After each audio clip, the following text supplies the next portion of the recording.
warahmatullahi wabarakatuh. Alhamdulillahi Rabbil Alamin.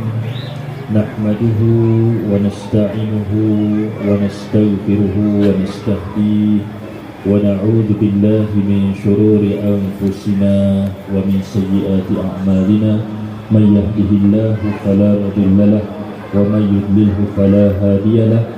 Ashhadu an la ilaha illallah wahdahu la syarika lahu wa ashhadu anna Muhammadan abduhu wa rasuluh. Allahumma salli wa sallim ala sayyidina Muhammad wa ala ali sayyidina wa maulana Muhammad.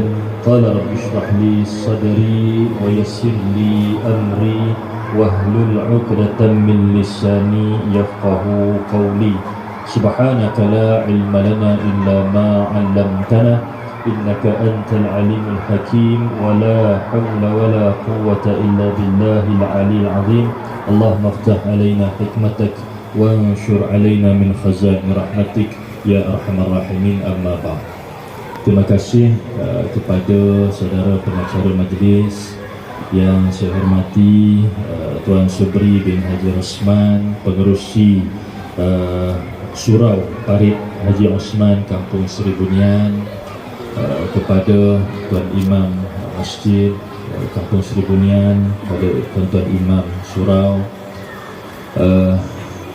para jemaah, tuan-tuan, puan-puan, muslimin, muslimat, para alimin, para asatizah, guru-guru, pendidik, pemimpin masyarakat, hadirin, hadirat yang dikasihi dan dirahmati oleh Allah Subhanahu wa taala sekalian.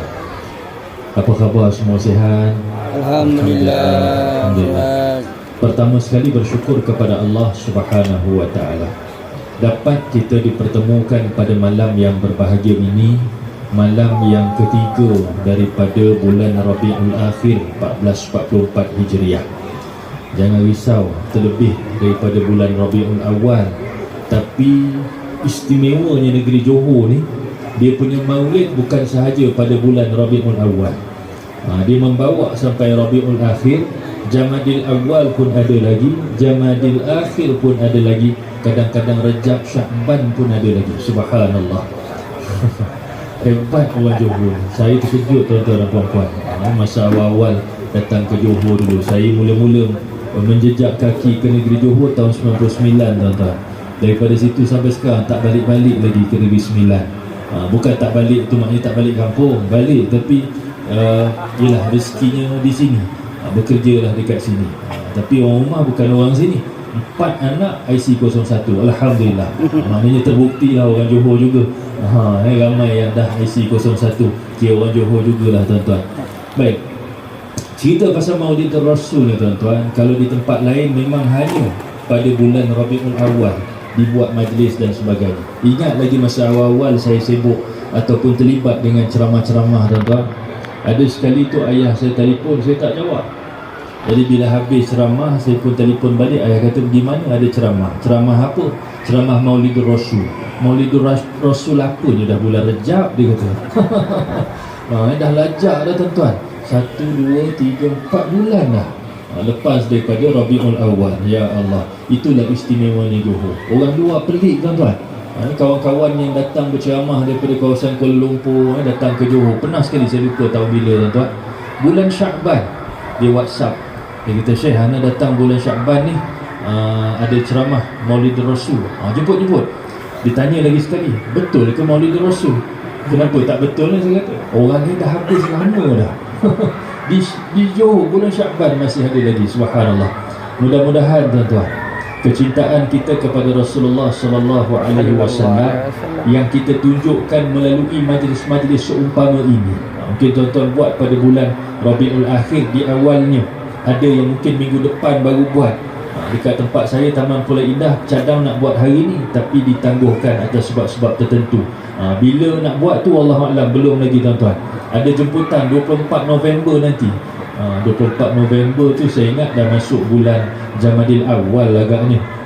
Pun ada lagi Maulidur Rasul. Dan begitulah seterusnya. Istimewa negeri Johor. Mudah-mudahan tuan-tuan dan puan-puan dirahmati Allah, di luarannya, zahirnya kita pamerkan sedemikian, begitu juga di dalam hati kita kecintaan yang mendalam terhadap baginda sallallahu alaihi wasallam. Allahumma salli wa sallim ala sayyidina wa maulana Muhammad wa ala alihi wa sahbihi wa barik wa sallim. Tuan-tuan dan puan-puan rahmati Allah, terima kasih menjemput saya pada malam yang berbahagia ini. Tuan suruh beri call saya ingat dah sebulan agaknya ya, ke dalam lebih kurang lah ya. Masya Allah, saya tengok nombor siapa pula yang telefon ni kan. Saya pun jawab, diperkenalkan diri, nak jemput ceramah Maulidur Rasul dekat kampung Parit Haji Osman Seri Bunian.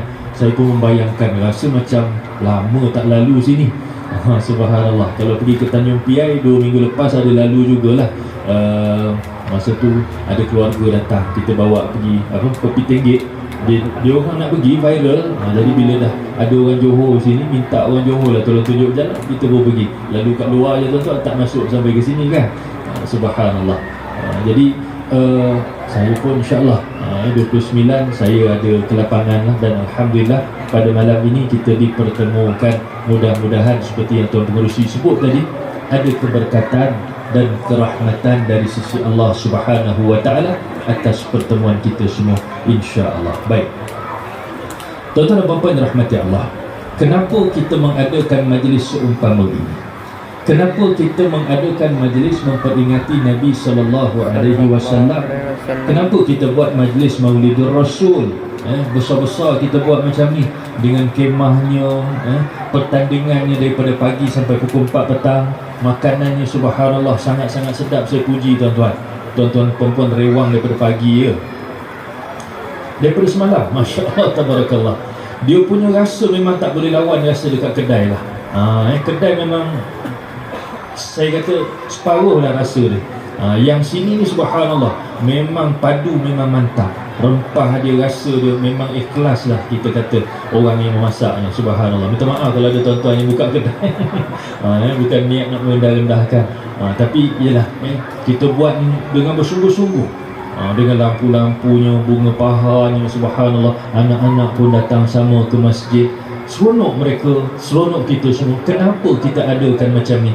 Tak lain dan tak bukan tuan-tuan dan puan-puan, untuk kita menzahirkan kecintaan kepada baginda Nabi sallallahu alaihi wasallam. Kalau ikutkan dah 2 tahun kita pandemik, tak ada majlis-majlis seumpama ni. Tahun ni baru nak start, banyak tempat baru memulakan majlis seumpama ini, mengadakan majlis Maulidur Rasul mengenang Nabi sallallahu alaihi wasallam. Tuan-tuan dan puan-puan rahmat Allah Subhanahu wa taala, cerita pasal kecintaan kepada Nabi sallallahu alaihi wasallam. Sejauh mana kita nak kena cinta kepada Nabi? Kita nak tunjuk setakat mana kecintaan kita kepada baginda sallallahu alaihi wasallam. Dalam sebuah kisah tuan-tuan dan puan-puan rahmat Allah, mungkin ramai yang biasa dengar juga kisah ni. Sayyidina Umar Al-Khattab radhiyallahu anhu duduk-duduk bersama dengan Nabi. Kemudian Umar kata, "Ya Rasulullah, aku sangat-sangat cinta dan sayang pada kamu ya Rasulullah." Tuan-tuan, menunjukkan betapa istimewa, specialnya Nabi SAW.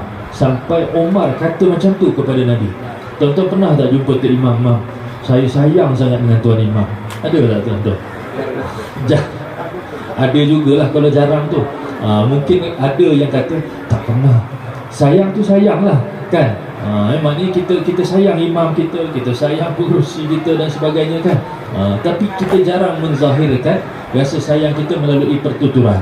Kita sayang tu dengan kita bantu, kita tolong kan dan sebagainya. Tetapi kepada Nabi SAW, para sahabat sampai menzahirkan dengan menyatakan, sebut, aku cinta dan kasih sayang kepadamu ya Rasulullah. Jadi Nabi pun tanyalah, testing lah. Wahai Umar, apakah kamu cinta kepada aku melebihi harta kamu? Ya wahai Rasulullah, cinta kepada kamu lebih daripada harta aku. Ini terbukti dalam peperangan Tabuk tuan-tuan, bila mana Nabi SAW mengumpul tentera Islam untuk bertembung dengan tentera Rom. Tentera Rom sangat ramai sebab dia join sekali dengan kabilah-kabilah Arab yang berada di daerah Syam dan sebagainya dan sekitarnya tuan-tuan. Jadi nak menuju ke Tabuk ini, Nabi SAW kumpul ada 30,000 tentera Islam. Orang Islam yang join sama dengan Nabi SAW ada 30,000 orang. Jadi dengan suasana cuaca yang sangat panas, musim panas tuan-tuan pada ketika itu, ditambah pula dengan macam-macam lagi perkara-perkara lain yang sampai orang-orang munafik menarik diri dan sebagainya, maka Nabi SAW meminta daripada para sahabat radhiyallahu anhum, siapa yang nak menyumbang harta mereka untuk pergi ekspedisi peperangan Tabuk. Sayyidina Uthman radhiyallahu anhu, dia memulakan dengan menyumbangkan 100,000 dinar. Banyak tuan-tuan. Kena ambil kalkulator sikit. Saya pun tak sempat nak buat kiraan berapa 100,000 dinar ni tuan-tuan. Dia boleh bagi. Datang Umar Al-Khattab, ya Rasulullah, aku bagi separuh daripada harta aku. Itu hebat tuan-tuan. Lebih daripada cinta kepada Nabi SAW ni, lebih daripada cinta kepada harta. Separuh yang dia ada dia bagi pada Nabi SAW untuk dijadikan sebagai belanja, biaya untuk peperangan Tabuk. Kemudian datang Abu Bakar As-Siddiq. Ini lagi hebat tuan-tuan. Sebab tu Nabi kata Abu Bakar As-Siddiq, iman dia letak di sebelah neraca. Iman kita semua ni campurlah, yang dulu-dulu sampai hari kiamat, letak dekat sebelah. Saya lagi berat iman Sayyidina Abu Bakar As-Siddiq. Abu Bakar dia sumbang apa tuan-tuan? Dia kata, ya Rasulullah, aku sumbang semua harta aku. Apa yang ada semua ambil untuk peperangan ini. Jadi para sahabat tanya, wahai Abu Bakar, apa lagi yang tinggal pada kamu selain daripada jubah yang dia pakai? Abu Bakar kata apa? Hanya tinggal Allah dan Rasul. Hebat tuan-tuan. Subhanallah. Sebab tu tadi bila Tuan Pengerusi kata jutaan terima kasih kepada para penyumbang, sama ada yang menyumbang barang, yang menyumbang dari sudut keuangan, bantuan tenaga dan sebagainya. Hadir ni pun satu bentuk bantuan tuan-tuan dan puan-puan yang rahmati Allah.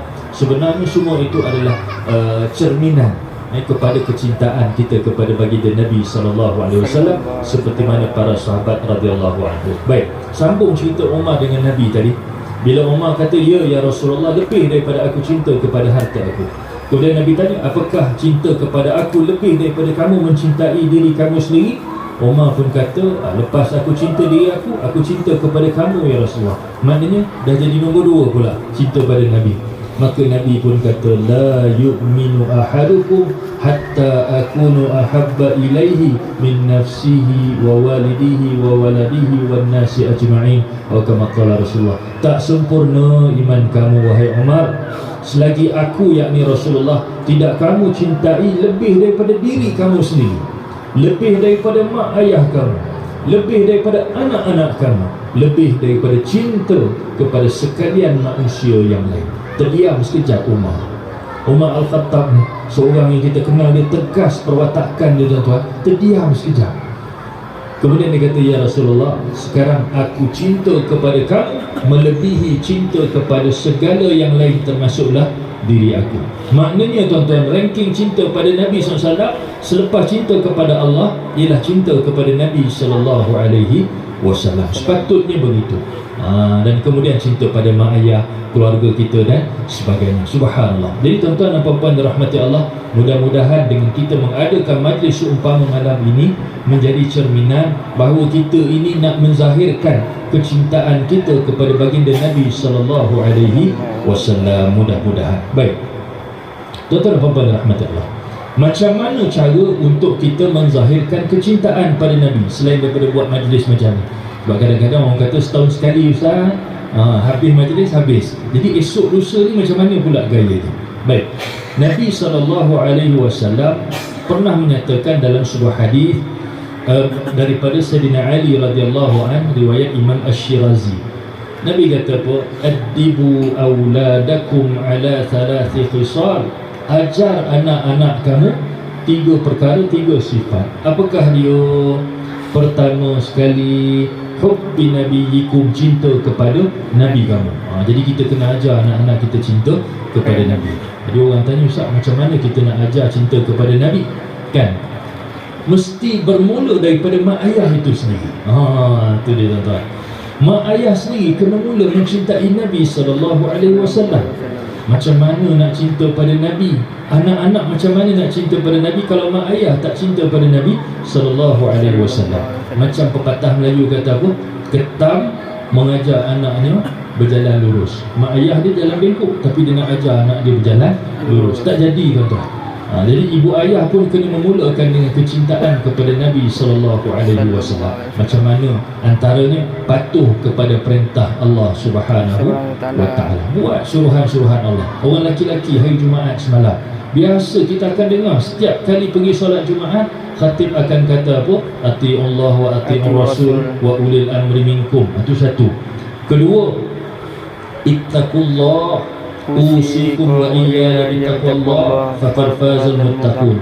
Bertakwalah kepada Allah Subhanahu wa Ta'ala dengan melaksanakan perintah-perintahnya dan meninggalkan segala larangan-larangannya. Jadi tuan-tuan dan puan-puan rahmat Allah, sebagai orang yang lebih dewasa, mak ayah, atuk, nenek, first kali nak suburkan cinta kepada Nabi SAW dalam kalangan anak-anak kita yang Nabi suruh, kita kena suburkan pada diri kita. Macam mana nak suburkan cinta pada diri kita, tuan-tuan dan puan-puan rahmat Allah? Dengan cara buat apa yang diajar, dicontohkan kepada kita oleh Nabi SAW. Kadang-kadang orang tanya, Ustaz, macam mana nak buat semua benda yang diajar oleh Nabi? Kan banyak. Walaupun 23 tahun cerita Nabi menjadi Rasul, daripada 40 sampai 63, 13 tahun di Mekah, 10 tahun di Madinah, 23 tahun. Tetapi cukup banyak perkara yang ditunjukkan oleh Nabi SAW. Yang mana kita nak ikut, Ustaz? Adakah kita nak ikut Qiyamul Lail Nabi SAW? Qiyamul Lail macam mana? Dalam satu riwayat, tuan-tuan, Huzaifah Al-Yamani, dia pergi ke Masjid Nabawi, tengok Nabi tengah solat Qiyamul Lail. Tuan-tuan biasa buat Qiyamul Lail kan? Huzaifah Al-Yamani, dia pergi Masjid Nabawi, tengok Nabi tengah solat.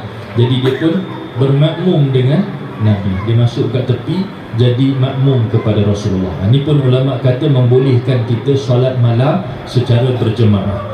Kadang-kadang biasalah zaman-zaman YouTube ni kan, zaman media sosial, ada yang kata tak boleh sembahyang sunat ni berjemaah, kecuali beberapa, contohnya sembahyang tarawih kan, yang tu boleh, yang lain-lain tak boleh. Banyak sangatlah tuan-tuan, pening kepala kita. Ulama dulu dah bincang lama dah, Nabi pun buat, jadi boleh, tak ada masalah.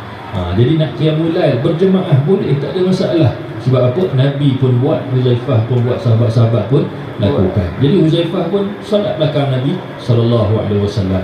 Masa tu Nabi baru habis baca Fatihah. Okey lah ni, sekejap lagi nak rukuk lah. Kalau kita masbuk kan tuan-tuan, kejap lagi nak rukuk. Jadi Nabi SAW pun mula dengan membaca Alif Lam Mim Dzalikal Kitabu La Raiba Fihi Hudal Lil Muttaqin. Surah apa tuan-tuan? Surah Al-Baqarah. Al-Baqarah. Nabi baca Baqarah. Kalau kita imam baca surah Baqarah yang ayat pertama, kedua kan, kita pun rasa paling jauh pun yang bulatan tu dalam mushaf kan, 5 ayat tu, ataupun masuk muka sebelah tu 2-3 ayat lah, sikit lah sampai khatamallahu ala qulubihim. Okey lah kot, nanti rokok. Nabi tak berhenti pun, jalan terus, dah 1 ain, 2 ain, setengah juzuk, 1 juzuk, masuk juzuk 2 pula ni, tak rokok-rokok lagi. Habis juzuk 2, masuk juzuk 3 pula. Bila nak rukuk ni? Huzaifah bertanya dalam hati. Habis surah Al-Baqarah, Anta maulana fansurna 'alal qaumil kafirin. Agaknya Nabi nak rukuk dah. Allahu Akbar. Belum lagi. Bismillahirrahmanirrahim. Alif Lam Mim. Allahu la ilaha illa huwal hayyul qayyum. Masuk surah Al-Imran tuan-tuan. 1 rakaat ni dah 3 juzuk setengah. 2 juzuk setengah, setengah juzuk yang ketiga. Sambung surah Al-Imran. Ini confirm habis surah Al-Imran ni Nabi bawa ni. Sampai habis Al-Imran tuan-tuan, ingatkan nak rukuk, belum lagi. Nabi sambung surah An-Nisa. Kemudian ni habis surah An-Nisa, betul. Habis surah An-Nisa tuan-tuan, masuk suku juzuk yang ke-6. Maknanya 5 juzuk lebih sikit. 5 juzuk suku. Baru Nabi SAW rukuk. Allahu Akbar. 5 juzuk tuan-tuan, 1 rakaat. Macam boleh buat malam ni. Kalau buat malam ni tuan-tuan, esok semua tak keluar rumah. Asal lenguh kaki, diri lama tuan-tuan. Masya Allah, tuan berkasi. Kita tak mampu nak ikut cara Nabi SAW. Sebab itu Nabi solat malam sampai bengkak kaki. Nabi solat malam sampai bengkak kaki. Yang kita selalu dengar cerita Nabi bengkak kaki, sebab solat Nabi, kata Aisyah, panjang ni macam tu. Kita kalau boleh lah semayang seorang-seorang agaknya, tu saya lah tuan-tuan tak buat agaknya. Rakaat pertama qul huwallah, rakaat kedua pun qul huwallah, bagi salam, bangun, Bismillahirrahmanirrahim. Habis dalil, qul huwallah lagi. Rakaat ketiga, qul huwallah lagi. Kan? Mungkin buat banyak tapi semua duk main qul huwallah. Kalau lagi hebat buat inna a'tainakal kautsar. Qul huwallah ni ada sahabat buat. Dia buat setiap rakaat dia baca qul huwallah. Jadi sahabat lain bila dengar mengadu kat Nabi, ya Rasulullah, dia ni baca qul huwallah tiap-tiap rakaat, boleh ke ya Rasulullah? Nabi pun panggil dia. Kenapa kamu baca qul huwallah pada setiap rakaat? Dia kata aku suka surah tu. Buat. Kalau kamu suka, kamu buat. Tapi harap tuan-tuan imam jangan buat macam tu lah kan. Terkejut makmum nanti. Semua rakaat buat qul huwallah. Dia suka-suka, kita mungkin na'udzubillah. Bukan tuan-tuan lah, saya kalau buat qul huwallah tu maknanya tengah malas sangat lah tu. Nak pendek aja semayang ni kan. Jadi tuan-tuan dirahmati Allah, nak ikut solat Nabi waktu malam kita tak mampu. Hebat sangat-sangat. Hebat sangat-sangat solat Nabi sallallahu alaihi wasallam. Dalam YouTube ada kuliah Datuk Badli Shah Alauddin. Dia cerita tentang surah-surah kegemaran Rasulullah yang Nabi suka baca waktu solat, termasuk waktu zuhur dengan waktu asar. Kalau tuan-tuan sempat dengar, boleh catat, hafal surah-surah tersebut. Kalau dah hafal senang, boleh terus baca kalau nak cuba amalan insya-Allah. Tapi panjang-panjang kita nak buat tak mampu barangkali. Wallahu a'lam. Jadi apa lagi yang boleh kita buat? Apa yang boleh kita contohi daripada Nabi sallallahu alaihi wasallam? Baik, kita pergi satu-satu. Kita bermula dengan pertuturan Nabi sallallahu alaihi wasallam. Percakapan Nabi sallallahu alaihi wasallam. Nabi seorang yang kalau waktu biasa Nabi akan bercakap dengan perkataan-perkataan yang sangat lembut dan sangat baik, tuan-tuan. Nabi seorang yang bila orang lain dengar Nabi bercakap seronok, lembut kan, yang bila masuk ke telinga tu rasa sayang pada Nabi sallallahu alaihi wasallam. Nabi banyak pesan supaya berkata yang baik. Falyaqul khairan aw liyasmut. Kalau kita nak bercakap, tuan-tuan, ada benda yang baik nak cakap, silakan. Tetapi kalau tak ada benda yang baik kita nak cakap, ataupun seperti yang dihuraikan oleh almarhum Syekh Dr. Fatih Yakan dalam kitab Qawaribun Najah fi Hayati Doa, bahtera penyelamat seorang pendakwah. Dia cerita tentang bagaimana Nabi SAW pesan, kalau bertembung antara dua, bercakap dengan tak bercakap, manfaatnya sama. Kalau kita cakap benda tu, orang dah tahu. Kalau kita tak cakap pun orang tahu. Contoh macam itulah. Ada kebaikan yang sama bila kita bercakap dengan tak cakap. Maka adalah lebih baik berdiam diri. Subhanallah, sampai macam tu sekali, tuan-tuan. Maknanya jaga lisan kita seperti yang diajar oleh Nabi SAW. Habis tu waktu lain tak boleh bercakap tu, diam aja. Kalau ada benda-benda yang penting, benda baik, cakap kita, tak ada masalah. Dan antara lafaz yang cukup suka disebut oleh Nabi SAW bersama dengan para sahabat, dan ini Nabi ajar benda yang awal sekali bila Nabi sampai di Madinah. Dan saya yakin tuan-tuan dan puan pun biasa buat. Bila Nabi sampai di Madinah, antara pesanan terawal Nabi kepada para sahabat dalam hadis riwayat Imam Muslim daripada Abdullah bin Salam radhiyallahu anhu. Abdullah bin Salam ni pun dia ada cerita dia, tuan-tuan. Asalnya dia ni seorang Yahudi. Dia seorang pendeta Yahudi, menjadi rujukan orang-orang Yahudi di bumi Madinah sebelum daripada Nabi berhijrah. Bila Nabi sampai di bumi Madinah, sebab Abdullah bin Salam ni dia suka baca kitab Taurat, dia pun tahu sebahagian daripada kitab Injil. Jadi dia ada baca tentang tanda-tanda Nabi akhir zaman. Jadi dia pun rasa macam, kalau yang datang ni ada tanda-tanda ni, pasti dia adalah Nabi akhir zaman. Sebab itu dia seorang pergi tengok Nabi. Orang Yahudi lain duduk rumah. Tapi Abdullah bin Salam dia pergi tengok Nabi bila Nabi sampai. Biasa kita dengar kan, bila Nabi sampai di bumi Madinah, orang alunkan tala'al badru alaina. Waktu tu dia ada, tapi dia tak duduk ramai-ramai, tuan-tuan, macam ni. Dia cari pokok yang paling tinggi dekat Madinah, yang dekat dengan tempat Nabi sampai tu, dia panjat atas sekali. Dia panjat atas sekali, tuan kunci. Pintai aja. Dia tengok aja. Tak nak orang tahu. Tak nak orang tahu. Zaman tu mana boleh viral kan, tuan-tuan. Jadi dia pun tak nak orang tahulah. Jadi dia panjat. Jadi bila dia turun, tuan-tuan, dia dapat pastikan bahawa Nabi adalah Rasul yang terakhir.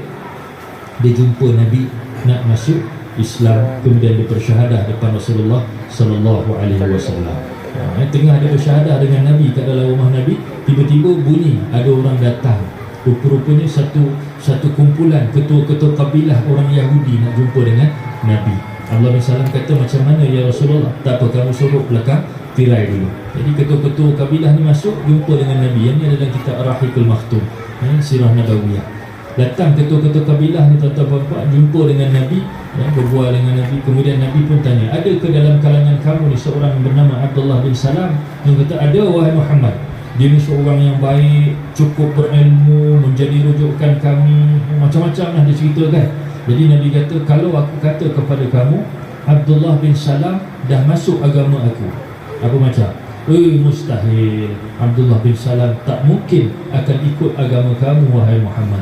Tiba-tiba Abdullah bin Salam pun keluar daripada sebalik tirai, benar apa yang dikatakan oleh Rasulullah, aku telah memeluk Islam. Apa kata ketua-ketua kabilah ni tuan-tuan? Oh, inilah orang yang paling tak guna dalam kalangan kami, tak boleh percaya, pembelit, kaki uten, semua benda dia. Ya Allah, baru tadi dia cakap puji-puji kepada Abdullah bin Salam, tiba-tiba bila tahu dia masuk Islam, terus dihina, dicaci begitu rupa. Ini perangai sifat orang Yahudi. Wala'iyadzubillah. Kena hati-hati tuan-tuan. Kalau tuan-tuan ni ditakdirkan jadi pemimpin negara, kalau ada urusan-urusan dengan orang Yahudi ni, kena hati-hati. Wallahu'alam. Baik. Jadi itu sikit cerita latar belakang Abdullah bin Salam. Bila Nabi sampai di Madinah, Abdullah bin Salam pun masuk Islam, dan diriwayatkan banyak hadis daripada Nabi SAW. Antara yang terawal, pesanan Nabi kepada para sahabat, dan pesanan ini kepada kita juga tuan-tuan. Apa dia? Ya ayuhan nas, kata Nabi, wahai manusia, afshus salam, sebarkan salam. Ini antara lafaz yang cukup Nabi SAW suka. Sebarkan salam. Kalau sahabat tanya pada Nabi, kepada siapa kami nak bagi salam? Dalam hadis yang lain Nabi kata, ala man arafta wa man lam ta'rif, kepada orang-orang yang kamu kenal, begitu juga orang-orang yang kamu tak kenal. Contoh tuan-tuan, pergi kat warung, tengok satu meja ada orang tengah minum, kita kenal seorang, Assalamualaikum, salam dia seorang je, lagi 2-3 ni tak salam. Kan? Buat tak tahu je, buat tak nampak aja. Itu tak sepatutnya berlaku. Kadang-kadang jadi juga tuan-tuan dalam masyarakat kita kan. Jadi dah salam seorang, salamlah semua sekali. Walaupun kita tak kenal, bagi salam pada semua sekali. Tapi tak payahlah tuan-tuan masuk kedai bagi salam pada semua. Kecuali kalau tuan-tuan ni memang orang lama, warung tu pun ada 4 meja je, bagi salam, Assalamualaikum.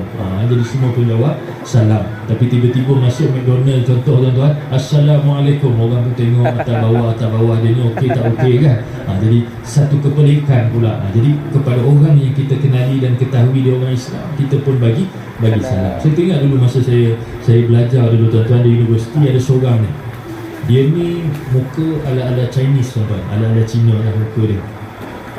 Nama pun macam nama Cina, okey lah. Dia berasal dari Kelantan. Tiap-tiap hari saya tengok dia, waktu tak ada kelas, dia suka pakai baju Melayu. Baju Melayu, siap ada yang Teluk Belanga tuan-tuan, baju Melayu Johor pun dia beli. Tu boleh tahan dia ni kan, minat. Dan kemudian dia pakai kain pelekat. Dia suka pakai kain pelekat. Jadi bila jumpa dia, saya akan bagi salam, Assalamualaikum Wi. Orang panggil dia Wi.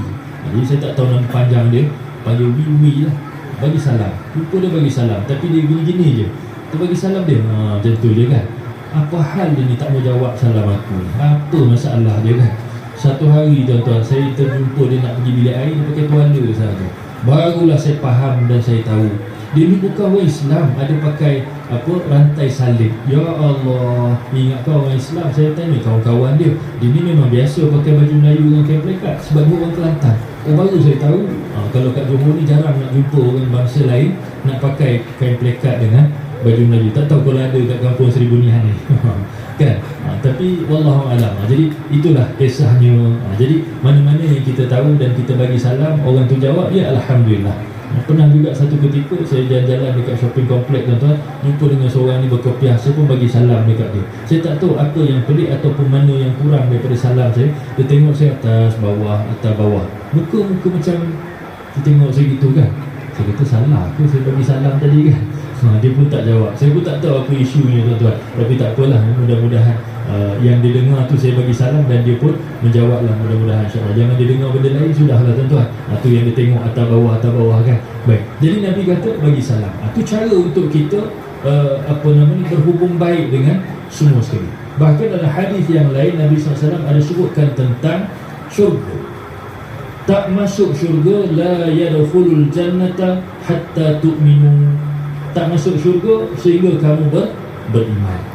La tu'minu hatta tahabbu, tak kira beriman sehingga kamu semua berkasih sayang. Ini Nabi cerita di Madinah, tuan-tuan. Kemudian sahabat-sahabat tunggu apa yang Nabi nak cerita tentang kasih sayang. Maka Nabi pun tanya kepada para sahabat, ala adullukum ala syai' idza fa'altum tahabbtum. Nabi tanya, nak tak kalau aku bagi tahu kepada kamu satu amalan yang kalau kamu buat, kamu dikira sebagai orang yang berkasih sayang. Dan dia akan balik macam tadi, itulah turutannya. Bila berkasih sayang, dikira orang beriman. Bila dikira orang beriman, insya-Allah akan ditempatkan dalam syurga Allah Subhanahu wa ta'ala. Jadi apakah amalan yang istimewa ini? Nabi kata, afshus salamu bainakum, sebarkan salam dalam kalangan kamu. Subhanallah. Banyak sebenarnya cerita pasal salam ya tuan-tuan, banyak hadis.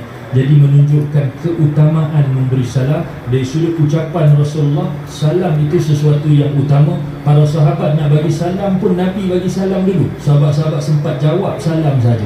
Ini tuan-tuan rahmatullah, tanda cinta kepada Rasulullah salah satu daripadanya ialah dengan rajin memberikan salam. Ajar kepada anak-anak kita insya-Allah supaya mereka pun sama rajin memberikan salam. Mudah-mudahan dikira sebagai orang-orang yang mencintai dan mencontohi Nabi sallallahu alaihi wasallam. Boleh tuan-tuan membuat? Itu yang pertama. Baik. Apa lagi ucapan-ucapan Nabi? Antara yang lain, Nabi suka menyebutkan istighfar.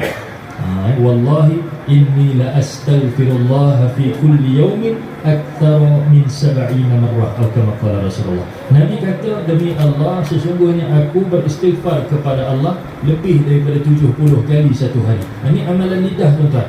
Benda yang modalnya ideo sahaja, bukan kena keluar duit. Jadi Nabi suka beristighfar. Saya rasa saya tak buat dosa hari ni, ataupun dah dosa menipu. Kan? Mana ada orang tak buat dosa tuan-tuan? Kalau tak buat dosa besar, dosa kecil. Kalau bukan dosa sengaja, dia merupakan dosa yang tidak disengajakan. Kita tak boleh lari daripada melakukan dosa. Sebab itu keluar gelaran-gelaran ataupun istilah dalam kalangan para ulama, abdul muznibun, hamba yang berdosa. Yang maksud itu hanya Nabi SAW. Jadi kita ni orang yang buat dosa tuan-tuan. Jadi kena banyak beristighfar kepada Allah SWT, minta ampun. Rajin-rajin beristighfar tuan-tuan. Lepas solat, habis bagi salam, kita istighfar. Nabi kata dalam hadis daripada Abu Darda, sekurang-kurangnya 3 kali beristighfar. Astaghfirullah, astaghfirullah, astaghfirullah. Itu yang paling malas lah tuan-tuan dan puan-puan. Kalau rajin sikit, astaghfirullahaladzim, astaghfirullahaladzim, astaghfirullahaladzim. Rajin lagi, astaghfirullahaladzim alladzi la ilaha illa huwal hayyul qayyum wa atubu ilaih 3 kali. Paling elok selain daripada itu, pagi buat penghulu istighfar 1 kali, petang penghulu istighfar 1 kali. Yang Allahumma anta rabbi la ilaha illa anta khalaqtani wa ana 'abduka wa ana 'ala 'ahdika wa wa'dika mastata, sampai ke hujung tu tuan-tuan. Baca sekali pagi, sekali petang. Apa pula faedahnya Ustaz? Nabi kata siapa yang baca macam tu beristiqamah, kalau dia baca pagi, tengah hari dia meninggal, masuk syurga. Kalau dia baca petang, malam dia meninggal, masuk syurga. Ya Allah, tak ada tempat lain kita nak pergi dah lepas dunia ni melainkan syurga Allah Subhanahu wa ta'ala. Mudah-mudahan kita semua diberikan peluang untuk merasai nikmat syurga Allah Subhanahu wa ta'ala. Banyak lagi lah kalau kita nak sebut tentang tutur bicara Nabi SAW. Kita ambil yang basic-basic lah tuan-tuan. Selain daripada salam, istighfar, apa lagi? Kalau kita dalam kehidupan harian ada rutin, jadi rutin ini juga ada pada Nabi SAW. Contohnya apa? Kita tidur kan tuan-tuan, kita bangun insya-Allah, kita pun masuk bilik air, kita pun makan dan lain-lain. Jadi katalah 3 perkara rutin harian. Tidur, sebelum tidur apa yang Nabi baca, kita baca. Sekurang-kurangnya baca muawwizat, kata Sayyidina Aisyah radhiyallahu anha. Muawwizat tu apa Ustaz? Surah-surah dengannya bila kita baca mendapat perlindungan dari Allah Subhanahu wa ta'ala. Orang Melayu selalu sebut apa? 3 kul. Kul huwallah, kul a'udzu birabbil falaq, kul a'udzu birabbin nas. Baca ni tuan-tuan sekurang-kurangnya sebelum kita tidur. Bangun tidur, Nabi baca doa apa? Alhamdulillahilladzi ahyana ba'dama amatana wa ilaihi nusyur. Bacalah tuan-tuan. Modalnya ayo saja, bangun tidur baca. Kalau tengah malam kita terbangun Ustaz tapi niat nak tidur balik, macam mana pun boleh baca, tak ada masalah. Asal bangun tidur kita puji Allah Subhanahu wa ta'ala. Kalau terbangun nak pergi bilik air Ustaz, boleh baca. Kemudian pergi bilik air, jangan lupa baca doa masuk bilik air. Allahumma inni a'udzubika minal khubuthi wal khaba'ith. Keluar alhamdulillahilladzi adhaba anni al-adha wa afani. Kan kita masuk bilik air, keluar bilik air, kaki kiri masuk, keluar kaki kanan pun dah dapat pahala sebab kita contohi Nabi SAW. Makan tuan-tuan, memang ada orang petikai lah baca Allahumma barik lana fima razaqtana, kan tak ada masalah sebab dia adalah doa. Tetapi yang paling penting jangan lupa baca bismillah. Raihan sampai buat lagu tuan-tuan, dimulakan dengan bismillah tu kan. Jadi kita baca bismillah. Cerita bismillah ni besar tuan-tuan. Dalam peristiwa ke Taif, tuan-tuan biasa dengar kan, Nabi pergi ke Taif dakwah 10 hari 10 malam, Nabi ketuk pintu setiap rumah. Orang semua tak mau beriman kepada Allah dan Rasul. Orang tak mau terima dakwah Nabi SAW.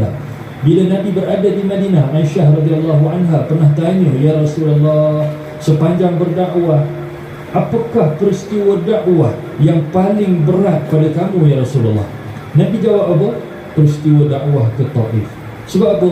Orang tak terima dakwah Nabi, satu. Kedua, Nabi diusir keluar daripada Taif dengan cara dibaling batu. Tuan-tuan yang dirahmati Allah, mudah-mudahan saya balik nanti tak kena baling batu lah. Risau juga kita kan, dakwah zaman moden ni pun kena baling batu tuan. Tak adalah insya-Allah. Jauh beza dakwah kita dengan dakwah Nabi SAW. Apatah lagi seorang pun tak ada yang masuk Islam. Dah berdarah-darah Nabi SAW. Kemudian Nabi keluar sedikit daripada kawasan Taif. Pekan Taif tu Nabi keluar sikit, ada satu kebun anggur tuan-tuan. Kalau tuan-tuan pergi umrah, pergi haji berpeluang, kalau ada dalam package ke ataupun ada ditawarkan untuk pergi ke Taif, saya sarankan tuan-tuan dan puan-puan pergi. Pergi tengok tempat bersejarah di mana Nabi SAW dibaling dengan batu. Kemudian tempat Nabi berhenti seketika untuk rawat luka Nabi, namanya Masjid Qum. Depannya ada kebun anggur tuan-tuan, milik Utbah dan Syaibah bin Rabi'ah. Dua-dua ni mati dalam peperangan Badar. Pihak kafir Quraisy, musyrikin, mereka benci sungguh dengan Nabi SAW, lawan Nabi. Tapi bila mereka pemilik kebun anggur tersebut tengok Nabi dengan luka berdarah daripada kepala badan kan, datang rasa kesian juga tengok Muhammad ni kena baling batu. Jadi apa mereka lakukan? Mereka tak halau, walaupun mereka benci dengan Nabi SAW. Ini cerita ni tuan-tuan 3 tahun sebelum peperangan Badar. Maknanya memang tak suka betul lah dengan Nabi, yang membawa sampai mereka nak berperang dengan Nabi dalam peperangan Badar. Tapi tengok Nabi luka, ada rasa kesian. Jadi Utbah dan Syaibah ni ambillah beberapa biji anggur, masuk dalam mangkuk, bagi kepada pembantu mereka. Namanya Sayyidina Adas. Sayyidina Adas ni dia kerja dekat situ. Dia ni orang Iraq. Dia datang kerja dekat Taif. Jadi bila tuan dia suruh bagi anggur ni pada Nabi, dia pun bawa lah pergi pada Nabi SAW. Tak kenal siapa Nabi, cuma nampak dia ni dibenci oleh orang Taif sebab orang Taif baling dia dengan batu. Jadi dia pun kata, tuan, ni bos saya bagi anggur, makanlah sikit. Jadi Nabi pun ambil, terima kasih, Bismillahirrahmanirrahim. Ada dua kata Bismillah sahaja, Nabi masuk anggur tersebut dalam mulut. Terkejut Sayyidina Adas bila dengar Nabi sebut Bismillah. Dia kata, mana tuan tahu perkataan itu? Dia kata, kamu tak pernah dengar, ini diajar oleh Tuhan aku. Nabi pun tanya balik kepada Adas, kamu ni asal mana? Saya asal daripada Ninawa. Nabi pun jawab, oh Ninawa di Iraq, tempat Yunus bin Matta. Terkejut dia, tuan kenal Yunus bin Matta? Mestilah aku kenal. Macam mana tuan boleh kenal? Sebab dia adalah Rasulullah dan aku juga adalah Rasulullah. Nabi Yunus kan, salah seorang daripada 25 Nabi dan Rasul. Jadi dia adalah Rasul, aku pun adalah Rasul, kata Nabi SAW. Kenapa dia terkejut Nabi tahu cerita pasal Nabi Yunus? Sebab cerita Nabi Yunus ni tuan-tuan, dia lebih spesifik kepada orang-orang di sana. Dia macam legenda lah tuan-tuan. Kalau kita ni, kalau bukanlah kita kata orang Malaysia, tapi kalau orang Langkawi, Dia tahu cerita pasal Mahsuri kan. Jadi orang di sana dan kita lah umumnya orang Malaysia tahulah cerita pasal Mahsuri. Baru-baru ni ada letua dalam kawi. Tuan-tuan ada tengok dalam televisyen letua dalam kawi kan, orang main basikal. Jadi mereka ni datang dari luar negara, bukan orang Langkawi. Nama letua dalam kawi. Cuba masa mereka singgah di Langkawi hari tu kayu basikal, tuan-tuan tanya dengan Mak Saleh ni, do you know Mahsuri? Dia tak tahu tuan-tuan, tak kenal Mahsuri. Kecuali kalau sehari sebelum lumba dia dah ronda-ronda pergi makan Mahsuri ke apa, dia tahu dah sikit-sikit, mungkin dah baca sejarah. Cuba kalau dia tak pernah tengok tuan-tuan, memang insya-Allah dia tak tahu. Kecuali dia dah datang Malaysia sebelum ni ke kan. Tapi dia tak tahu, mungkin besar dia tak tahu cerita pasal Mahsuri. Begitulah halnya cerita Nabi Yunus AS yang diketahui dalam kalangan penduduk di Ninawa, Iraq, mustahil diketahui oleh orang di kawasan Taif, apatah lagi orang tersebut datang daripada Mekah, iaitu Nabi SAW. Mustahil. Nak kata ada orang WhatsApp, mustahil, zaman tu pun tak ada WhatsApp. Jadi macam mana Nabi boleh tahu? Jadi bila Nabi kata Bismillah Tuhanku yang ajarkan, Yunus adalah saudara aku, dia seorang Rasul dan aku juga seorang Rasul. Adas ini tuan-tuan, tak perlu bukti lain dah. Cukup dengan Bismillah punya cerita ni tuan-tuan, dia terus mengucap La ilaha illallah wa annaka Muhammadun abduhu wa rasuluh. Selesai masalah tuan-tuan. Jadi cerita Taif sebenarnya ada seorang yang masuk Islam, tapi dia bukan orang Taif. Itu dia tuan-tuan. Subhanallah, betapa beratnya dakwah Nabi sampai tak ada orang nak masuk Islam di Taif. Akhirnya Allah datangkan Sayyidina Adas. Dia ada connection dengan Nabi Yunus AS ceritanya, maka dia pun memeluk Islam. Subhanallah. Jadi tuan-tuan, bacalah Bismillah. Mulut kita ringan-ringankan baca Bismillah.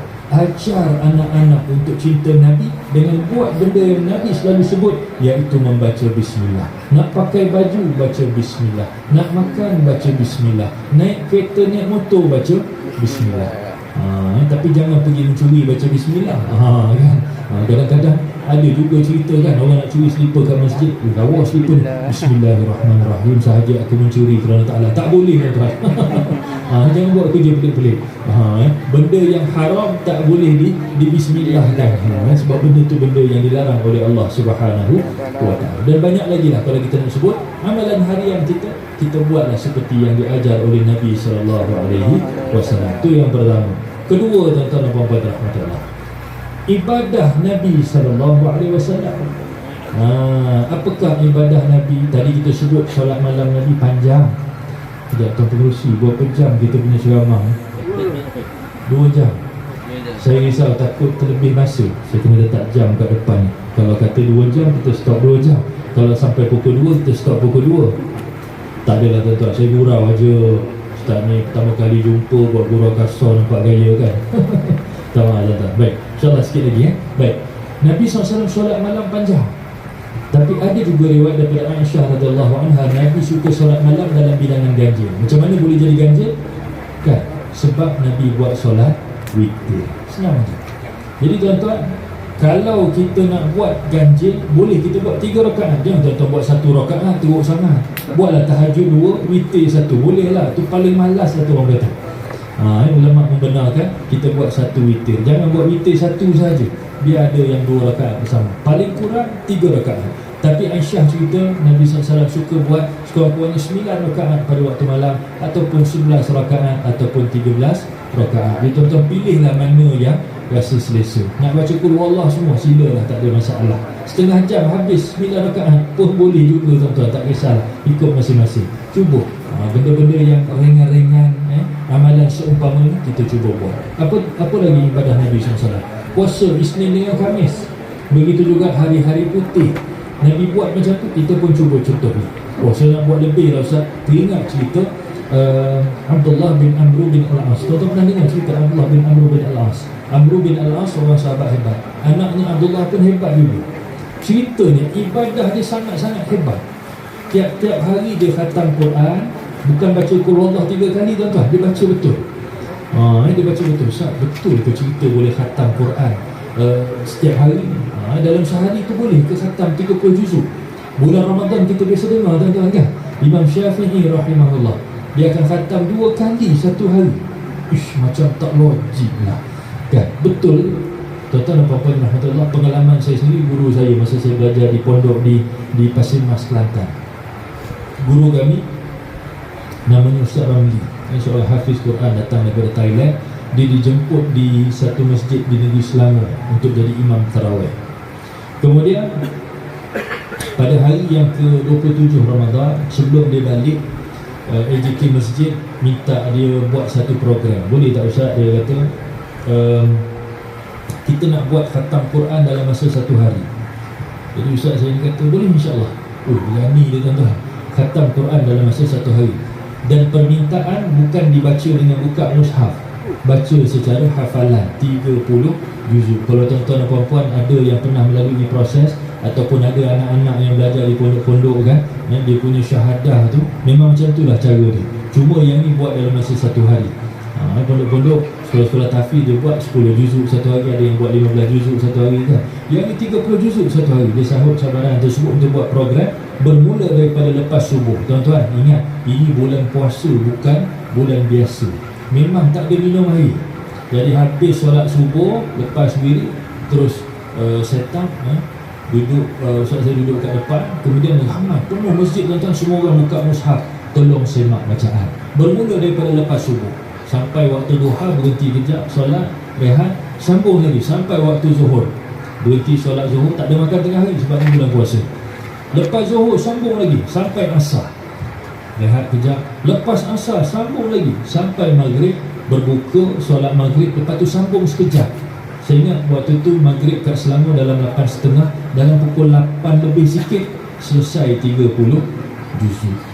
Tuan-tuan dan rahmatullah, mula dalam lebih kurang pukul 6.30 pagi, 7 macam tu, habis dalam pukul 8 malam, tolak berehat dan sebagainya, solat kan.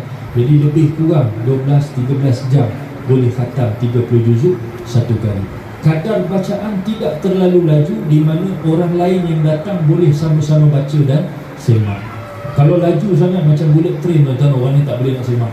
Ini boleh semak, menunjukkan orang zaman kita pun boleh baca satu kali khatam. Itu kalau laju sikit lagi tuan-tuan, setengah hari habis 30 juzuk. Kalau rajin, sambung second round sampai subuh esok. Cuma larat tak larat ajalah. Itu orang zaman kita.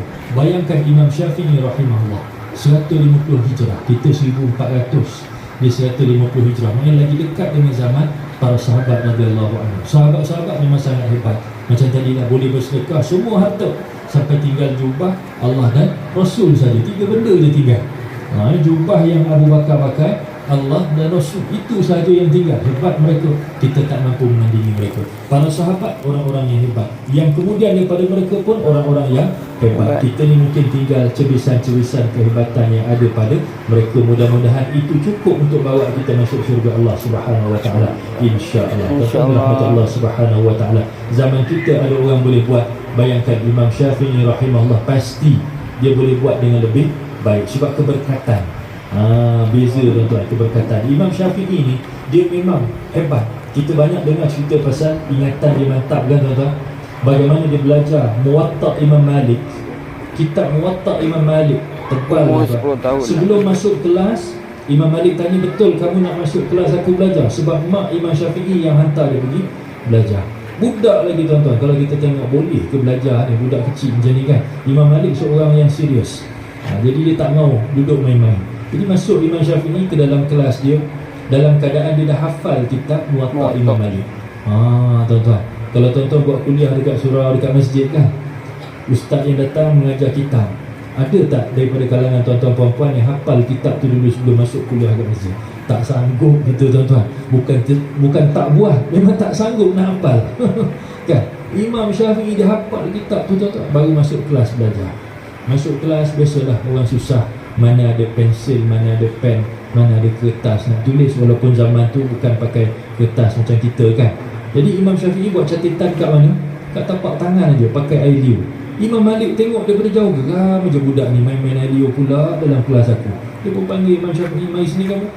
Nama dia Muhammad bin Idris. Kamu buat apa kat belakang tadi? Aku kata jangan main-main dalam kelas. Imam Syafi'i kata, aku mencatat apa yang kamu kata wahai guru. Ya ke? Nampak main air liur tadi? Cuba tunjukkan yang kamu betul-betul catat. Cuba baca sikit apa yang aku ajar tadi. Imam Syafi'i kata boleh. Tapi izinkan aku wahai guru untuk duduk tempat kamu. Budak ni lebih pula nak duduk tempat cikgu. Kan? Anak-anak tuan-tuan dan puan jangan ikut trik ni. Kalau tak sama level dengan Imam Syafi'i jangan buat. Nanti kena bambu dengan cikgu. Kan? Imam Syafi'i kata boleh wahai guru, tapi izinkan aku duduk di tempat kamu. Lebih budak ni. Itu drama, saya tambah dialog tuan-tuan. Kan? Jadi Imam Malik pun bagi can, silakan duduk. Jadi Imam Syafi'i dia mulakan bercerita seperti mana Imam Malik menyampaikan kuliah dia tadi. Bukan setakat isinya, setiap perkataan yang Imam Malik sebut sama macam Imam Malik mengajar tadi.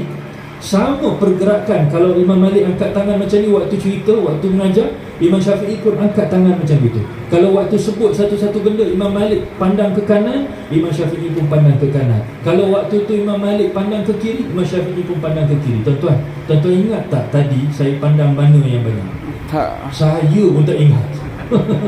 Imam Syafi'i boleh ingat Imam Malik sampai macam tu. Maka dia tahu ini budak yang luar biasa. Sebab itu tuan-tuan, kalau ada orang yang menghina Imam Syafi'i rahimahullah, kita rasa memang sangat-sangat tak patut.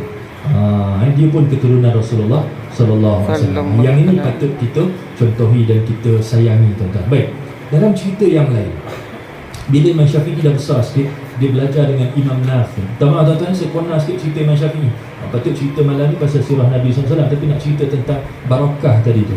Imam Syafi'i satu ketika dia belajar dengan Imam Nafi. Dia dah besar sikit, remaja. Cuti sekolah lah agaknya kita kata hari ni kan. Dia pun balik kampung. Mak dia sambut dia dengan gembira. Ambil kambing belakang rumah, sembelih, masak lauk, bagi anak dia makan. Habis cuti, Imam Syafi'i balik semula ke sekolah. Tiba-tiba macam ada kurang sikit ingatan dia. Dia lupa-lupa ilmu dia. Jadi guru dia Nafi' pelik. Sebab apa? Imam Syafi'i terkenal orang sangat kuat ingatan. Macam mana boleh lupa ni? Jadi guru dia tak puas hati. Dia pergi ke rumah Imam Syafi'i, jumpa dengan mak Imam Syafi'i. Puan, anak puan ni dia macam ada lupa-lupa sikit lepas cuti sekolah ni. Ada apa-apa ke yang berlaku masa cuti sekolah? Tak ada wahai guru. Anak aku okey semua kat rumah, makan semua aku masak, tak ada makan kat kedai. Kita makan kat kedai satu macam tuan-tuan. Rasanya makan kat kedai lagi banyak daripada makan dekat rumah. Minta maaf puan-puan, bukan nak salahkan mak-mak. Sekarang ni ramai mak-mak yang bekerja kan, sibuk. Ayah-ayah biasalah tunggu dah siap baru minum makan kan. Itu saya lah tuan-tuan, tak tolong masak sama. Subhanallah. Tuan-tuan dirahmati Allah, ibu kepada Imam Syafi'i dia kata semua dia sediakan.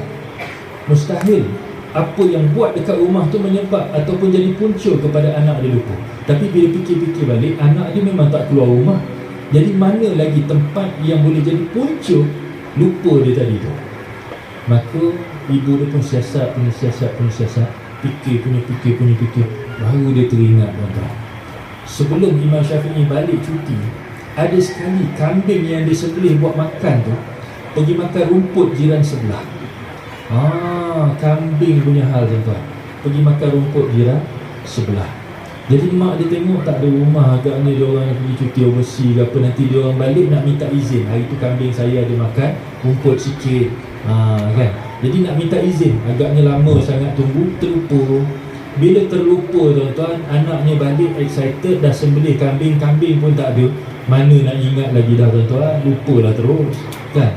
Lagipun rumput, setakat makan rumput ni bukan botak, kecuali lah kalau rumput apa Japanese apa yang mahal tu kan, yang satu petak tu 20-30 ringgit. Tu lain cerita tuan-tuan. Ini rumput biasa, kambing makan.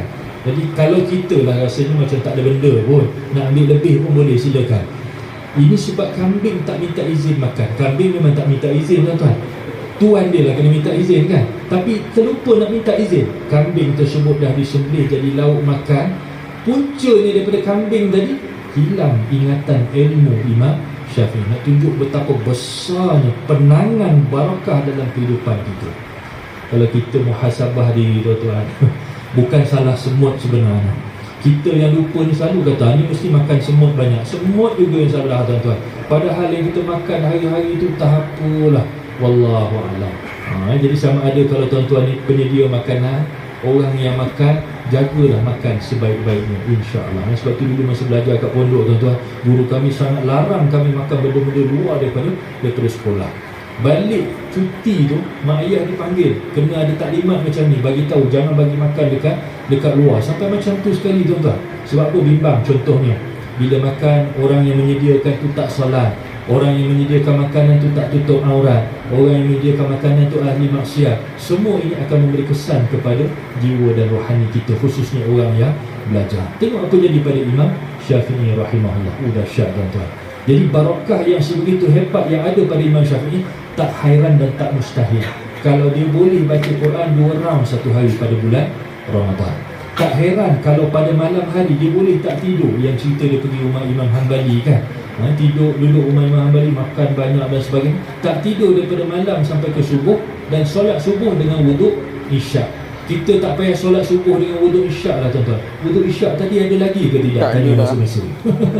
Kalau ada, ya alhamdulillah, ciri-ciri Imam Syafi'i. Kalau rasa macam dah tak ada, ustaz, rasa dah 10 kali angin keluar, memang jauh lah beza kita dengan Imam Syafi'i. Subhanallah. Jadi tuan-tuan dirahmati Allah, itu antara amalan yang boleh dihasilkan daripada keberkatan. Saya nak cerita sebenarnya tadi Abdullah bin Amr bin Al-As, jauh masuk cerita Imam Syafi'i. Baik. Sahabat-sahabat pun ada yang hebat. Abdullah bin Amr bin Al-As solat malam tiap hari, puasa tiap hari, khatam Quran setiap hari. Maka ayah dia mengadu pada Nabi SAW, ya Rasulullah, anak aku Abdullah, dia suka baca Quran sampai khatam tiap-tiap hari, dia puasa tiap-tiap hari, dia qiyamul lail setiap hari. Ya Rasulullah, nak buat macam mana? Nabi kata, kahwinkan aja. Kahwinkan aja. Kalau kita tuan-tuan ada anak macam tu, kahwinkan, silap-silap seminggu tak baca Quran. Contoh. Tapi bila dah kahwin, lepas seminggu menantu datang jumpa Amr bin Al-As. Ayah, bukanlah nak burukkan suami saya si Abdullah, tapi nak mengadu aja. Kenapa? Dah seminggu kami kahwin, tapi langsung dia tak tengok saya. Dia sibuk baca Quran, dia sibuk puasa, dia sibuk qiyamul lail. Wahai ayah, nak buat macam mana? Jadi Amr bin Al-As jumpa Nabi lagi sekali. Ya Rasulullah, anak aku dah dikahwinkan, nak buat macam mana? Perangai itu masih macam tu lagi. Bukan buat tak baik tuan-tuan, bukan merempit, bukan pergi kelabing. Dia baca Quran tiap hari, qiyamul lail, puasa. Jadi Nabi panggil Abdullah, dia datang. Nabi pesan pada dia, wahai Abdullah, puasa Isnin Khamis dengan hari putih, 13, 14, 15 hari bulan Hijriah. Ya Rasulullah, aku boleh buat lebih. Kenapa aku nak kurangkan kepada itu? Aku boleh puasa tiap-tiap hari. Nabi kata, kalau nak puasa macam tiap-tiap hari, puasalah macam puasa Nabi Daud AS. Isnin puasa, Selasa tak puasa, Rabu puasa, Khamis tak puasa. Buat macam tu kalau nak buat. Hari-hari jangan. Okey, dia kata. Baca Quran, Nabi kata, jangan khatam tiap-tiap hari. Nabi limitkan sehari kamu baca 10 juzuk saja. Waktu yang lain bagilah tumpuan kepada isteri kamu. Dia pun patuh. Sebab tu ulama kata, umumnya kita kalau nak khatam pun 3 hari baca Al-Quran. Jangan khatam setiap hari tuan-tuan. Bukanlah haram, tetapi Nabi suruh kita dulukan juga urusan-urusan yang lain. Kemudian yang ketiga tentang qiyamul lail. Memanglah kamu boleh beribadah sepanjang malam. Lepas isyak tidur sekejap, bangun, terus qiyam sampai ke subuh. Tapi Nabi kata apa? Nabi baca ayat daripada surah Muzammil, supaya bangun pada waktu malam, melainkan sebahagian daripadanya. Sebahagian tu apa dia? Untuk tidur, untuk bersama dengan isteri. Bagikan hak dia. Barulah Abdullah bin Amr bin Al-As berubah setelah daripada nasihat Nabi SAW. Tuan-tuan, rasanya dalam kalangan kita tak ada macam Abdullah bin Amr bin Al-As kan. Tapi sekurang-kurangnya tuan-tuan, kita cubalah malam kita ibadah sikit. Tak dapat banyak, 3 rakaat tadi pun jadilah. Puasa kalau tak dapat banyak, Isnin Khamis pun jadilah tuan-tuan. Itu amalan sunnah Nabi SAW. Nabi suka bersedekah. Nabi tak ada duit pun Nabi bersedekah tuan-tuan, dan lain-lain. Maka kita contohilah amalan-amalan yang kita rasa mudah untuk kita ikut. Tak boleh buat semua, jangan tinggalkan semua. Boleh tuan-tuan dan puan-puan rahmat Allah. Baik, balik kepada hadis yang mula-mula saya sebut tadi tuan-tuan. Addibu auladakum ala thalathi khisal. Ajar anak kamu supaya mencintai Rasulullah. Pertama kata Nabi. Kedua, ajar anak kamu cinta ahli keluarga Nabi SAW. Dan yang ketiga, mencintai Al-Quran, hubbil Quran. Jadi tuan-tuan rahmat Allah, suburkan dalam diri kita perkara-perkara tersebut. Mudah-mudahan dapat kita suburkan kepada anak-anak kita. Baik, selain daripada mencontohi Rasulullah dengan mengamalkan sunnah-sunnah Nabi, apa lagi yang boleh kita buat tuan-tuan? Barangkali yang terakhir untuk malam ini, tak lain tak bukan seperti yang dipesan oleh khatib pada setiap Jumaat. Innallaha wa malaikatahu yusalluna 'alan nabi ya ayyuhalladzina amanu sallu 'alaihi wa sallimu taslima. Wahai orang-orang yang beriman, berselawatlah kamu kepadanya yakni Rasulullah, dan ucapkanlah salam dengan ucapan yang sempurna.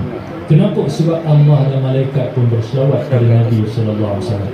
Banyak hadis tentang selawat. Selain daripada ia merupakan perintah Allah untuk kita berselawat kepada Nabi, Nabi pun kata supaya kita berselawat. Sebab apa? Sekali kita selawat, Allah akan bagi kebaikan selawat 10 kali kepada kita. Masya Allah, baik sungguh tuan-tuan. Kemudian apa lagi? Nabi kata sallu alayya haitsuma kuntum fa inna salatakum tablughuni, atau kama qala Rasulullah, hadis riwayat Imam Ahmad. Berselawatlah di mana-mana kamu berada. Kenapa? Sebab selawat kamu akan disampaikan kepada aku. Setiap Jumaat malaikat akan bawa selawat kita bagi kepada Nabi SAW. Tuan-tuan, kita tahu di hari akhirat, hari di mana tidak ada naungan melainkan naungan Allah Subhanahu wa taala. Selain daripada itu, Nabi SAW akan diberikan izin oleh Allah memberikan syafaat. Kita semua mengharapkan syafaat Nabi SAW pada hari tersebut. Sebab nak harap amalan kita, tuan-tuan, jauh beza dengan apa yang kita dah ceritakan tadi. Para sahabat, kan, ulama-ulama terdahulu, tak boleh kita nak ikut mereka. Hebat sangat. Jadi kat mana kualiti ibadah kita? Kita baca surah Al-Mulk, liyabluwakum ayyukum ahsanu amala. Allah Ta'ala nak uji siapa yang paling baik amalan dalam kalangan kamu. Tuan-tuan, kita boleh jamin ke amalan-amalan kita ni bebas daripada sebarang masalah hati. Tak ada ujub, tak ada riak, tak ada takabur, kan? Susah juga kita nak pastikan. Kadang-kadang terlintas juga. Sebab Nabi bagi contoh, riak itu ialah bila kita tengah solat, ada orang lalu. Tadi solat, bila orang lalu, kita pun perelokkan solat kita. Maknanya kalau kita datang masjid ni, solat kita nampak elok. Dekat rumah pakai singlet dengan kain plekat golong-golong gitu je, tuan-tuan, nampak sangat kita ni double standard. Dekat rumah perempuan lah contoh, kan, telekom kalau tengok, ya Allah, baling kat lalat pun lari. Sebab apa? Penuh tarik lalat. Contoh. Tapi bila semayang kat sini, Siti Khadijah. Contoh, kan. Orang lelaki berani apa? Orang lelaki macam ni, kan. Gajah duduk tu yang susah nak berdiri, tuan-tuan, sebab kain tu cap gajah. Bukan nak bangun, kan. Allahu Akbar.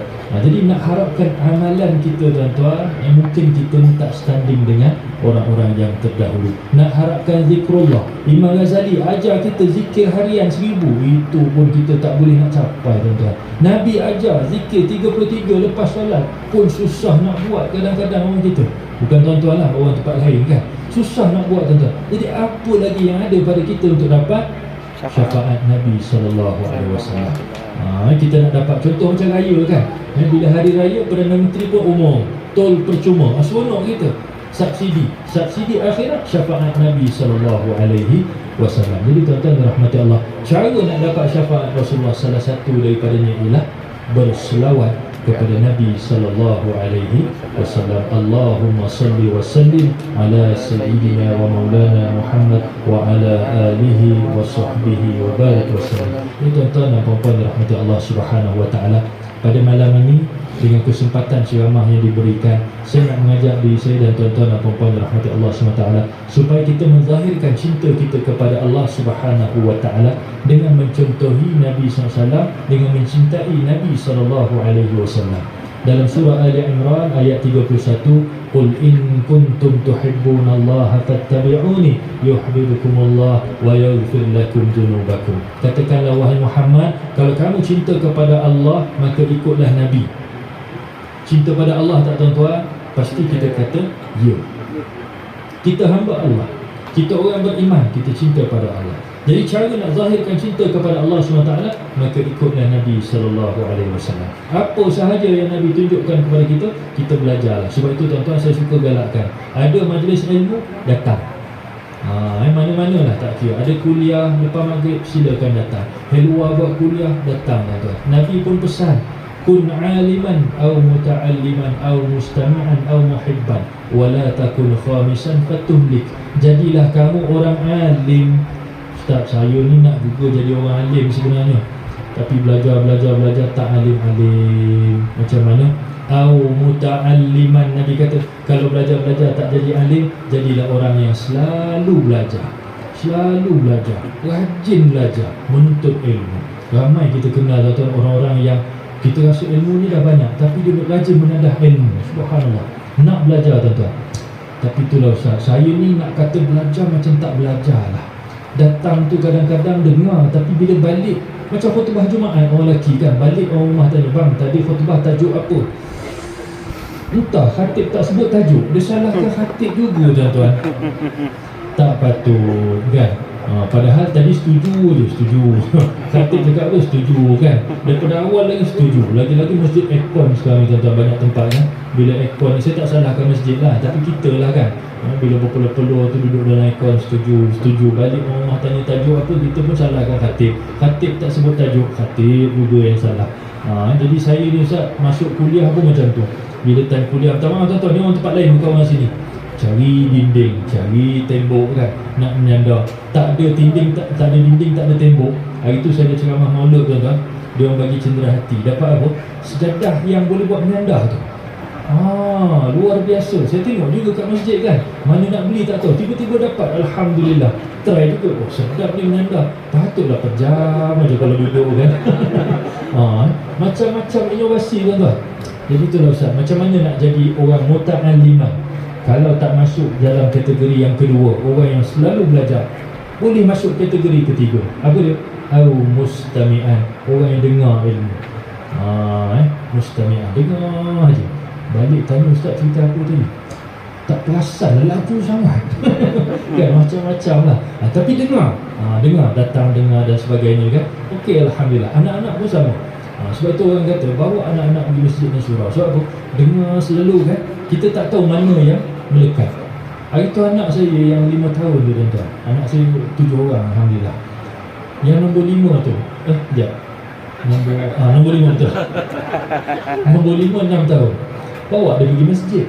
Sekali je tuan-tuan. Sekali je. Balik daripada masjid, dia tengah main-main tu kan, tiba-tiba keluar, Allahumma salli salatan kamilatan wa sallim salaman tamman ala sayyidina. Saya pun, mana dia belajar ni kan? Saya pun tanya, tadi kat masjid baru baca. Ya Allah, dia dengar sekali tuan-tuan, balik tiba-tiba dah ingat. Terkejut gitu. Tu nak kata, kadang-kadang anak ni dia mungkin berlari lah. Dan hari dia pergi tu, saya tarik telinga dia tuan-tuan. Sebab berlari, lepas habis semayang, saya jumpa dengan imam, pual dengan Tok Bilal kan. Anak saya lari sana, lari sini, saya panggil dia datang, duduk kejap, kita toleh ke sini, dia lari lagi. Budak lelaki, biasalah. Habis tu nak pergi kereta, cubit telinga tu. Rupa-rupanya telinga tu mendengar tuan-tuan. Rasa bersalah pula kita cubit telinga dia. Tapi tak apalah sebab dia berlari kan. Nak nasihat, dia nak ajar. Tapi tuan-tuan kita tak tahu, dia boleh dengar benda-benda seumpama. Sebab itu kadang-kadang minta maaf sebut. Orang yang tak bawa anak pergi masjid, bila dah besar anak tu tak nak pergi masjid tuan-tuan. Ustaz malam ni anak tak datang, semua sekolah pagi esok, semua bagi alasan ayah nak tidur awal kan. Dia tak apalah, kita bagi can lah malam ni kan. Kalau dekat-dekat tu mungkin mereka boleh ikut. Jadi anak-anak kalau pergi masjid, kadang-kadang kita nampak dia nakal-nakal ni, dia ada benda yang masuk dalam kepala dia. Jadi orang yang mustami'ah. Jadi mudah-mudahan kalau kita pun samalah, datang ke masjid tak dapat banyak, sikit pun jadilah tuan-tuan. Tapi itulah Ustaz, macam Ustaz cakap tadi, saya pun ada sejadah yang menyandar tu Ustaz. Kan? Nak kata mustami'an yang dengar ni macam tak berapa dengar juga Ustaz. Kenapa Ji? Bila dengar, lepas tu terus setuju. Begitu setuju je, tahu-tahu dah isyak dah. Setuju je daripada awal sampai habis. Tak apalah, datang kan, dia datang, Ustaz, Alhamdulillah. Datang tu tanda syukur dan cinta kepada majlis ilmu. Nabi kata golongan keempat, muhibban, orang yang cinta. Ada sahabat saya seorang, dia suka beli buku-buku agama, letak susun. Kalau pergi rumah dia tengok ada je buku-buku yang masih dalam plastik. Ni rasa bulan lepas datang ada lagi buku ni kan. Dah ada buku, hari ni ada lagi masih dalam plastik. Bila nak baca? Tu dah nak baca ni tak bila lah. Tapi dia suka membeli buku agama sebab dia cinta pada ilmu. Dia hadir majlis-majlis ilmu, tapi itulah beli tak baca kan. Tapi dia membuktikan kecintaan dia kepada ilmu. Nabi sebut yang ni pun masuk dalam kategori. Yang tak masuk kategori siapa dia? Yang kelima. Jangan jadi yang kelima. Kenapa? Dia benci kepada empat-empat golongan ini. Ada satu cerita tuan-tuan, tak tahu lah tuan-tuan pernah dengar cerita ni ke tidak. Cerita lama lah. cerita pasal masjid yang suka buat majlis ilmu. Ada seorang dekat masjid ni dia allergic betul, tak suka betul dengan majlis ilmu ni. Dengar kan masjid surau ni pasang speaker luar, buka ustaz ceramah dan sebagainya. Dia tak berapa minat, tak berkenan. Jadi satu hari bila orang tak ada, dia pun pergi ke masjid, dia potong wayar speaker tuan-tuan. Dia potong wayar speaker. Tok Bilal azan tak bunyi. Kenapa? Tengok-tengok, oh wayar putus. Cek CCTV. Oh tahu dah orang ni. Tapi tak apalah, dia ni memang macam tu, dah tahu. Satu kampung dah tahu. Masjid pun ambil duit sikit, baiki. Boleh azan balik. Orang ni pun, aku dah potong. Bunyi balik. Esok lusa dia datang lagi tuan-tuan. Punya tak suka majlis ilmu, tak suka kan, buka speaker luar azan dan sebagainya. Datang lagi, potong. Potong. Bilal nak azan, tak ada lagi bunyi. Kali kedua dia buat, tengok CCTV, ya betul. Habis tu nak buat macam mana ni? Kita tak payah ambil tindakan lah. Biar polis yang ambil tindakan. Panggil polis. Polis datang tengok CCTV, betul. Betul. Lepas tu polis pergi siasat. Jadi bila polis dah tahu siapa orang dia, polis pun cerdik juga tuan-tuan. Pergi dekat rumah dia, Assalamualaikum. Ya ada apa cik? Ni Tuan Haji, kami ni datang nak menyiasat kes potong wayar speaker dekat masjid. Oh kenapa? Tak adalah cik, kami tanya semua. Jadi kebetulan lalu sini tanya dengan cik lah. Kok cik tahu siapa ke? Saya tak tahu, saya memang tak terlibat lah dengan benda ni. Oh teruk ke? Buat-buat tanya konon ni, padahal dia yang potong. Polis kata itulah, pengerusi jumpa dengan saya, dia kata beribu juga nak ganti. Kan, memang belanja besar lah nak ganti. Siapa yang rosakkan ni? Orang tadi kata, takkan sampai beribu cik, saya potong panjang ni je. Kantoi. Mengaku depan polis, ya Allah, punya tak suka pada majlis ilmu, tak suka pada speaker masjid, buat macam tu. Jangan jadi ya macam tu. Jadi tuan-tuan dan puan-puan dirahmati Allah SWT, kita tambah ilmu kita, kenali Nabi SAW. Saya suka sarankan dekat rumah tuan-tuan kena ada 2 buku. Kalau dah ada, Alhamdulillah. Kalau tak ada tuan-tuan, cuba cari 2 buku. Satu, Sirah Nabawiyah. Mana-mana lah yang tuan-tuan tahu penulis ni bagus, ambil, beli, letak dekat rumah dan dibaca. Satu. Kedua, kita nak kena kenal peribadi Nabi SAW. Tuan-tuan kat rumah kena ada kitab Syama'il Muhammadiyah. Ada 56 bab. 56 bab. Alhamdulillah dekat Bukit Indah bulan lepas kami dah khatam kitab tersebut. Saya mengajar daripada tahun 2016. Baru khatam pada bulan lepas. Tolak 2 tahun PKP lah. Jadi dalam 3 tahun lah, Alhamdulillah. Jadi kalau sebulan 2 kali boleh khatam dalam 3 tahun, tuan-tuan kalau kat rumah ada baca hari-hari, saya rasa sekejap pun dah boleh selesai insyaAllah. Kita nak kenal Nabi, macam mana rupa Nabi ni, macam mana tubuh Nabi, macam mana cara berjalan Nabi. Sebab apa? Kita sayang Nabi dan kita nak cuba ikut Nabi SAW. Bila sebut macam tu orang perempuan, Ustaz, Nabi tu orang lelaki, takkan kami nak ikut style Nabi? Macam mana? Tuan-tuan perempuan boleh ikut macam mana gaya isteri-isteri Nabi SAW dalam bab berpakaian, dalam bab pertuturan, dalam bab tindakan dan lain-lain. Boleh contohi perkara-perkara tersebut. Jadi tuan-tuan dan puan-puan rahmat Allah, mudah-mudahan dapat kita suburkan kecintaan kepada Nabi, mencontohi Nabi SAW. Kita dapat cinta Allah Subhanahu Wa Taala macam surah Ali Imran ayat 31. Kita akan dapat pengampunan dosa dari sisi Allah Subhanahu Wa Taala. Bila semua orang cinta pada Nabi, insya-Allah, tak sikit banyak, tak banyak sikit, kita akan dapat pengampunan. Masyarakat semua akan menjadi makmur, insya-Allah, sesuai dengan apa tema Maulidur Rasul tahun ni kan, keluarga Malaysia pemangkin kemakmuran. Mudah-mudahan kita dapat menyuburkan kemakmuran tersebut, bermula daripada rumah kita, bawa kepada masjid dan surau, bawa kepada masyarakat umumnya satu kampung. Mudah-mudahan seluruh negeri, bahkan seluruh negara juga akan menerima tempias kemakmuran atas kecintaan kepada baginda Nabi SAW.